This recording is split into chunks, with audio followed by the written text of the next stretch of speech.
बजाने वाला है ना, कोई ढोलक बजाता है, कोई तबला बजाता है, कोई संतूर बजाता है, कोई वायलिन बजाता है ना।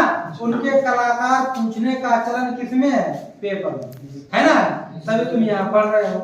तो वाद्य, भारत के प्रमुख वाद्य यंत्र कलाकार मतलब कौन कौन से कलाकार क्या क्या बजाते हैं। लगातार जब भी कोई एग्जाम देने जाओ इसको पढ़ जाओ, 1 नंबर जरूर मिलेगा। दोनों चीजें मैंने पास ही में लिखी है, या तो यहाँ से या तो वहां से, ठीक है। किताब से पढ़ोगे तो बहुत सारी चीजें याद करनी होगी, लेकिन ये मैंने इंपॉर्टेंट लिखवाया है, ये है। तो सितार वादक पूछेगा कि सितार वादक कौन से हैं, तो पंडित रविशंकर, बहुत फेमस नाम है। पंडित रविशंकर का नाम किससे जुड़ा है? सितार वादक। बाकी पेपर कठिन बनाने के लिए सभी रविशंकर ना पूछे तो वो क्या पूछ लेगा? विलायत खां क्या बजाते हैं? सितार, सितार बजाते हैं। सितार बजाने वाले को क्या कहा जाता है? सितार वादक।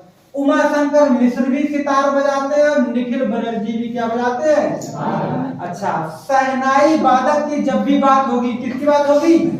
शहनाई वादक। तो शहनाई वादक का सबसे एग्जाम में आने वाले इंसान है कौन? से कौन? बिस्मिल्लाह खान ना पूछे तो दूसरे नंबर पे हो सकता है क्या पूछ ले? अली अहमद। तो बिस्मिल्लाह खान, अली अहमद शहनाई वादक। बाकी और भी हैं लेकिन पूछेगा एग्जाम में 2 ही। बताओ बात समझ में आ गई? तुम क्या कर रहे हो?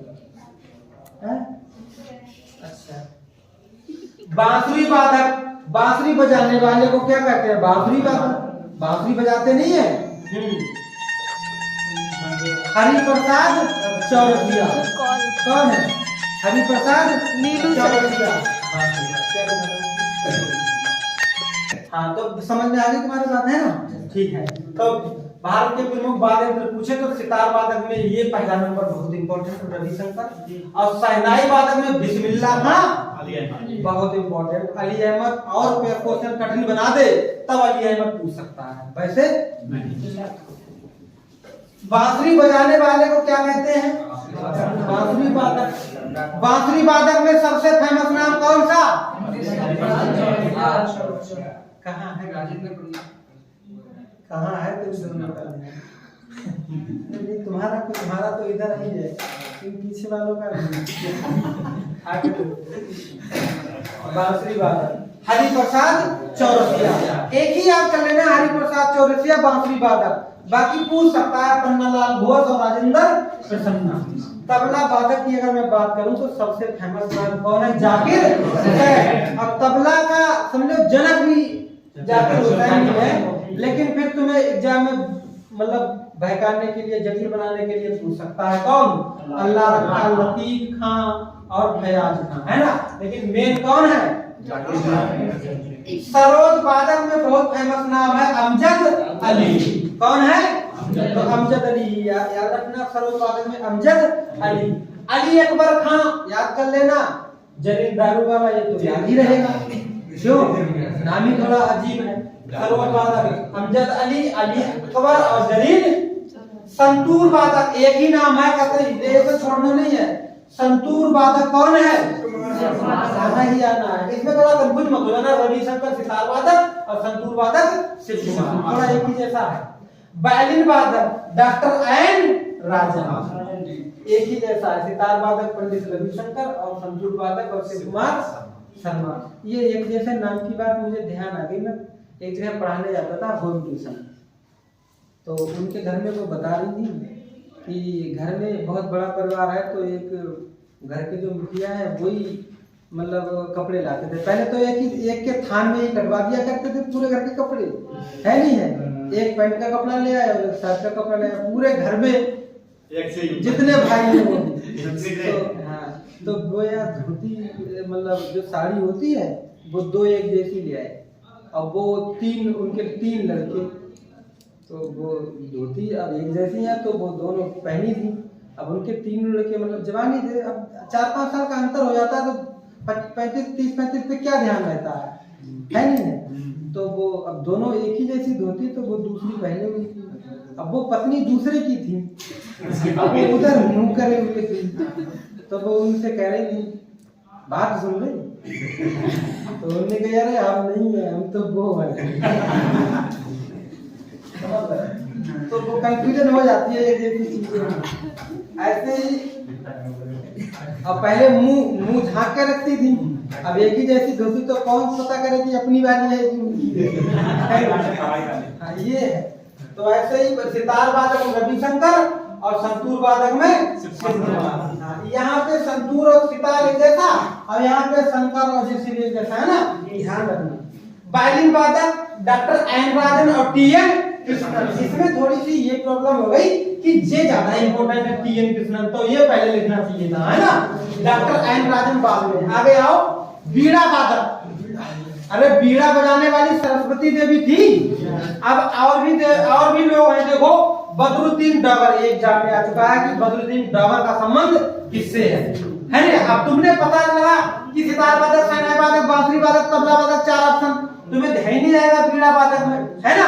लेकिन बीड़ा वादक बदरुद्दीन डगर, दोरेस्वामी अयंगर और ऐशबाग चंद्रन। 10 नाम लिखे थे किताब में, मैंने 3 ही लिखे। अब 3 ही एग्जाम में आए हुए हैं, बार-बार रिपीट है, इसलिए 3 ही याद कर लो। मृदंग भी एक होता है बजाने के लिए, है ना, इस तरह से बजता है। वो जगदीश सिंह और भीकम सिंह। इनके पीछे डॉक्टर लिखा था, मैंने हटा दिया ताकि याद करने में आसानी हो। अब तुम्हें जगदीश सिंह, भीकम सिंह, दोनों सिंह याद रहेंगे, है ना। तो ये हो गए तुम्हारे कौन, वाद्य यंत्र। ये कलाकार हैं बजाने वाले, और ये कलाकार कौन है, नाचने वाले। ये बजाने वाले थे और ये कौन है, अब वो भी नाचने वाले किसके, लोक नृत्य। ये कुछ लोक नृत्य नाचने वाले होते हैं, एक शास्त्रीय नृत्य नाचने वाले। तो ये शास्त्रीय नृत्य है, लोक नृत्य लोक नृत्य वाले कैसे। हाँ वो तो नृत्य है अपने जहाँ के ना। शास्त्रीय नृत्य तो कितने हैं, 8 ही, वो भी 7 राज्यों के हैं। तो देखो भारत के प्रमुख शास्त्रीय नृत्य, और सभी राज्यों के हैं नहीं। यहाँ की महाराष्ट्र में मुंबई है, महाराष्ट्र का कोई शास्त्रीय नृत्य जम्मू कश्मीर का भी नहीं है। तो यहाँ मैंने थोड़ी बात बताई कि नाट्य शास्त्र की रचना भरत मुनि ने की है और नाट्य शास्त्र में नृत्य की विधियों का वर्णन किया। तो कोई तुमसे कहे कि यार रामायण में क्या है, तो तुम कहोगे राम की पूरी कहानी है ना। तुम कहोगे कि महाभारत में क्या है, तो कौरव पांडवों की पूरी कहानी है। तुम कहोगे नाट्य शास्त्र में क्या है, तो नाचने की विधियों का वर्णन किया हुआ है, पढ़ लो और नाचना सीख जाओ। तो नाट्य शास्त्र में नृत्य की विधियों का वर्णन और शास्त्रीय नृत्यों की संख्या कितनी, और जबकि है कितने राज्यों के। भरतनाट्यम कहाँ का है, तमिलनाडु का। पहले पूछा जाता था, अब सबको पता है, तो थोड़ा एक कदम एग्जामिनर और आगे बढ़ गया। अब की बार कलाकार पूछे कहाँ का है, ये नहीं पूछा है। तो मुझे लगता है इतनी संख्या बढ़ती जाती है, तो मतलब जो लेवल है ना एग्जाम का, वो नहीं बढ़ता जा रहा है, बढ़ता जा रहा है। हाँ, तो भरतनाट्यम कहाँ का है, तमिलनाडु का। कलाकार यामिनी कृष्णमूर्ति, मृणालिनी साराभाई और जयंती माला। कुचिपुड़ी कहाँ का है, यामिनी कृष्णमूर्ति, राधा रेड्डी, लक्ष्मी नारायण। यामिनी कृष्णमूर्ति दोनों की है। क्या एक कलाकार 2 तरह के नृत्य नहीं कर सकती, कर सकती है, नहीं है। बारात में वो डीजे नाचने वाला हनी सिंह वाला गाना बजता है तो साबुन लगाता है, उसके बाद फिर जब कोई वैसा देसी गाना बजता है तो वो तखत तोड़ता है, ऐसा लगता है, वो भी बदल देता है। तो ऐसे 2 लोग सीख सकते हैं। कथकली केरल का है, ये कृष्ण नायर, कृष्ण कुट्टी, ध्यान रखना है ना, ये 2 रहेंगे यार। उदय शंकर ध्यान रख, काले कपड़ों को पहनकर आंखों से इशारा किया जाता है इसमें, कथकली में, समझ रहे हो।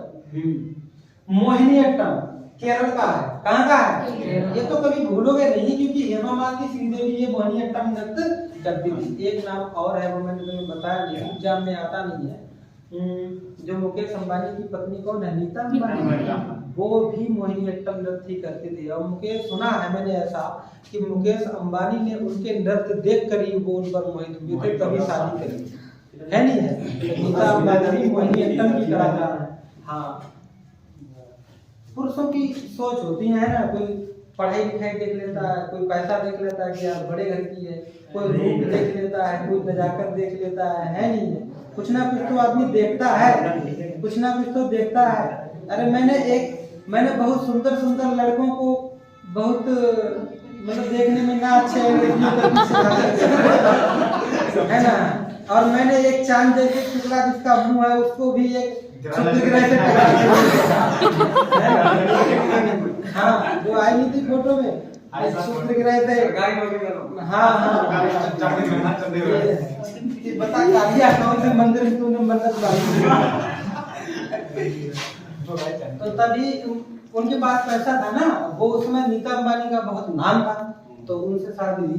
तो हालांकि तुम यही पढ़ना मोहिनीअट्टम की हेमा मालिनी, श्रीदेवी और एक कौन है ये यार अभी मैंने छोड़ दिया है क्योंकि ये अभी एग्जाम में पूछा वो चलता है ना। एग्जामिनर का दिमाग तुम अपने हिसाब से क्यों नहीं सोचते? मैं इसलिए सोचता हूँ सबसे ज्यादा क्वेश्चन मैं इसलिए फंसा लेता हूँ जीके में, क्योंकि मैं साइकोलॉजी पढ़ाता हूँ, है ना, टीचरों को शाम वाले बैच में साइकोलॉजी। जो साइकोलॉजिस्ट होता है उसको पता लग जाता है सामने वाला क्या सोच रहा है।